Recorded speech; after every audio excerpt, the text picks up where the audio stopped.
MPs walk out during budget tabling. U.S. wants explanation over Duterte's separation pledge. I announce my separation. I'm Natasha Hussain, and this is Cuppa News.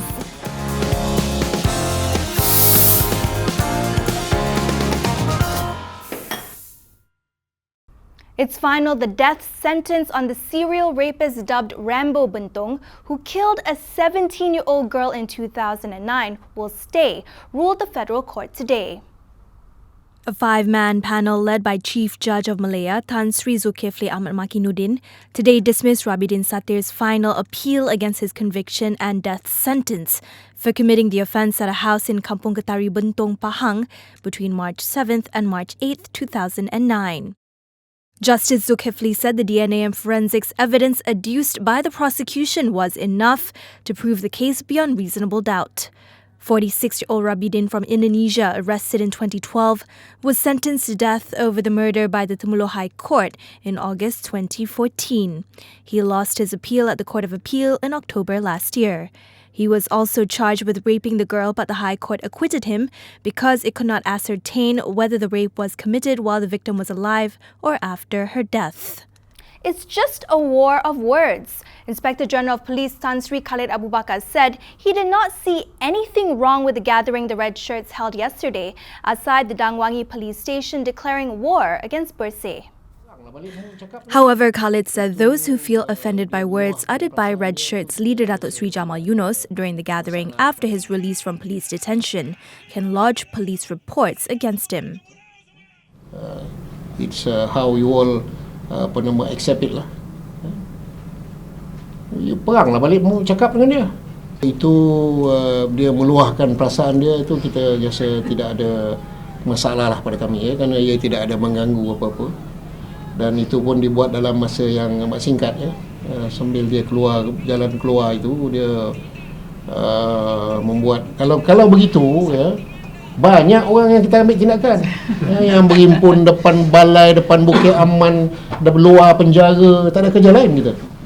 Jamal was detained over violence and clashes involving the Red Shirts and Bersih during a Bersih 5.0 convoy. Meanwhile, Bersih said instead of Jamal declaring war, a peaceful discussion would be a more constructive and fruitful approach. But why go to war when you can speak about the ideas? So I would rather that he talk about why he doesn't like clean government, why he doesn't like clean elections, why he doesn't like the right to dissent and to speak in public, because that's a right that he's using. He's using this right and he's saying, I want to go to war. But when he says that, he's actually supporting what we're saying. What we're saying is the right to dissent, with a difference. We are saying that there's a right to dissent, but it's got to be on the basis of dialogue. Bersih also questioned Jamal's rationale in demanding that Bukit Aman arrest Bersih leaders, asking the Sungai Besar UMNO chief to clarify what grounds they should be held on.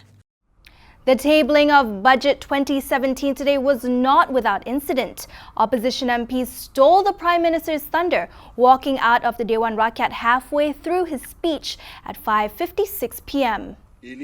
Prime Minister cum Finance Minister Datuk Sri Najib Tun Razak, who tabled the budget today, said Malaysia will spend more with an allocation of 260.8 billion ringgit, a 3.4% increase from the 2016 budget recalibration. And with that comes a projected 3% fiscal deficit next year. He said the government is committed to its development agenda across the country, dispelling talks of the so-called election budget that seeks short-term political gains. He said the government expects a 3% increase in its revenue, up to 219.7 billion ringgit, but he also pointed out that a fall in oil prices also caused a loss of revenue of 30 billion ringgit.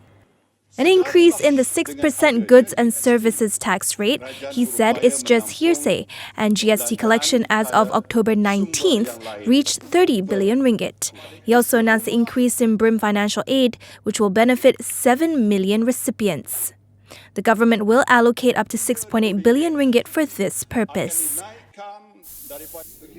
Meanwhile, analysts have reacted favorably to the government's efforts to address rising living costs in the budget. Given the constraints on the budget deficit, that the government had to maintain a 3% budget deficit, I think it was quite holistic in a sense. It does provide quite a bit of support to, let's say, the B40 category of society. And it also, to some extent, tries to support the SMEs quite a bit, the small and medium-sized enterprises. And I think in terms of the country as a whole, there's a lot of support being given out to institutions for societal purposes. Budget as a whole seems to cover practically everyone in the country, and I think everyone does get a little bit of something. It's one notable thing, the increase in BRIM payment, okay, which is 1,050 to 1,200. Effectively, it turned out to be 100 ringgit per month. So other than that, the growth look reasonable, okay, 4 to 5%, and also the inflation numbers are also logical. And looking at the oil prices, the government target is 45 USD. By keeping the oil price at this level, in my opinion, there may not be any recalibration of budget. I think the main ones include the reduction of corporate taxes for SMEs as well as normal corporations. So I think in the times that we're in, where cash is quite tight, I think any reduction in taxes or as a result of these measures will be quite very forthcoming, and I think it'll be quite acceptable to the companies and businesses. Some concerns, however, were not addressed.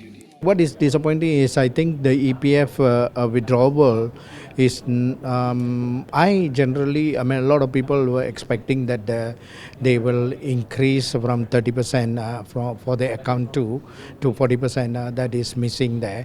But anyway, looking at certain measures to assist the Prima and all that, I think that's a welcoming news.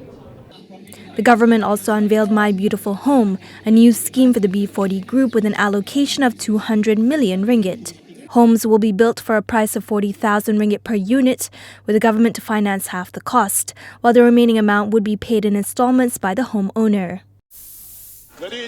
Later, Najib said certain quarters accused that the budget is just a show with no substance and the government has no money, when he said an opposition leader is actually the one who is putting up a show by saying that Malaysia is weathering an economic storm. Opposition MPs caused a commotion for about 4 minutes before walking out. Rakyat seluruh negara boleh menilai perangai pemata. Namun saya ucap terima kasih yang masih ada dalam Dewan lagi. In the meantime, opposition MPs explain why they staged the walkout. Because we don't believe that what the Prime Minister has presented is the true picture of what the real situation of the economy is all about. And of course, it looks like so sweet, but there's so much bitterness because of the fact that the global economy and the situation of finance with the government, as I know, is not as healthy. And he did not actually explain matters that were of interest to the public. In other news, the action of 2 policemen who plunged into a big drain to rescue victims of an accident in Kepala Batas, Penang on Thursday morning has earned praises from netizens. The officers from the Seberang Perai Utara District Police Headquarters put their lives on the line to save a couple whose car crashed into a drain in Bertam Indah at 4:30 a.m. Netizens saluted the heroes for carrying out their duties in difficult situations and hoped that their deeds would be rewarded one day. The Jimmy Wales Foundation is calling on the Malaysian government to lift travel restrictions on Malaysian cartoonist Zulkifli Anwar ul Haq, also known as Zunar, and will drop charges against him. The foundation says Zunar told them that the travel ban clearly showed abuse of power and violation of human rights by the relevant parties. Jimmy Wales, who is the founder of Wikipedia, started the foundation in 2015 to help bloggers and activists arrested by authorities. He had met Zunar several times. The Sharia High Court upheld an application by a businesswoman who had sought to freeze her 2 younger brothers' bank accounts, which were used to receive donations for their 2 orphan nieces.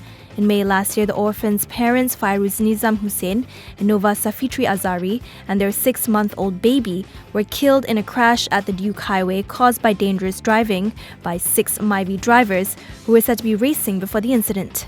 Shari'i Judge Nasir Abdul Aziz ordered for 3 accounts belonging to Hamliza Hussain and Muhammad Faiz Noor Ashraf Hussain to be frozen until the disposal of the case regarding the custody and maintenance allowance, also known as nafka, of the 2 orphans.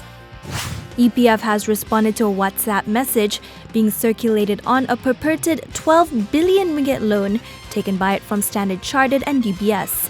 In a statement, the fund clarified that the loan amount is 1.28 billion ringgit. Its subsidiary Kwasa Global is negotiating for the loan to refinance its assets in the UK to help protect against volatilities in foreign currency and exchange rates. Among EPF's high-profile exposure to the UK market is its 20% interest in the Battersea Power Station redevelopment in London. In world news, US President Barack Obama continued his last 2 weeks of campaigning for Democratic presidential nominee Hillary Clinton, saying that she is prepared to work as the next president. No matter how mean folks can be, she doesn't point fingers, she doesn't complain, she doesn't whine. I mean, she loves this stuff. She's just reading her briefing book all the time. She's not watching TV. She's not watching the reality TV. She's not participating in reality TV. Meanwhile, Clinton and her rival Donald Trump traded barbs at the Alfred E. Smith charity dinner, minus the intensity at their last debate in Las Vegas. And Hillary was very gracious. She said if somehow she gets elected, she wants me to be, without question, either her ambassador to Iraq or to Afghanistan. It's my choice. So I guess Donald really has unified his party around his core philosophy. And I don't understand their unhappiness. They say Donald doesn't have any policies. He has no policies. I keep hearing that. I'd actually like to defend him on this. Donald has issues, serious issues. Really, really serious issues. The two exchanged handshakes, unlike in the Las Vegas debate, the last of 3 before the US goes to the poll on November 8th. In Washington, D.C., the U.S. State Department said it would seek an explanation from the Philippines for President Rodrigo Duterte's announcement of his separation from the U.S. It's not clear to us exactly what that means in all its ramifications.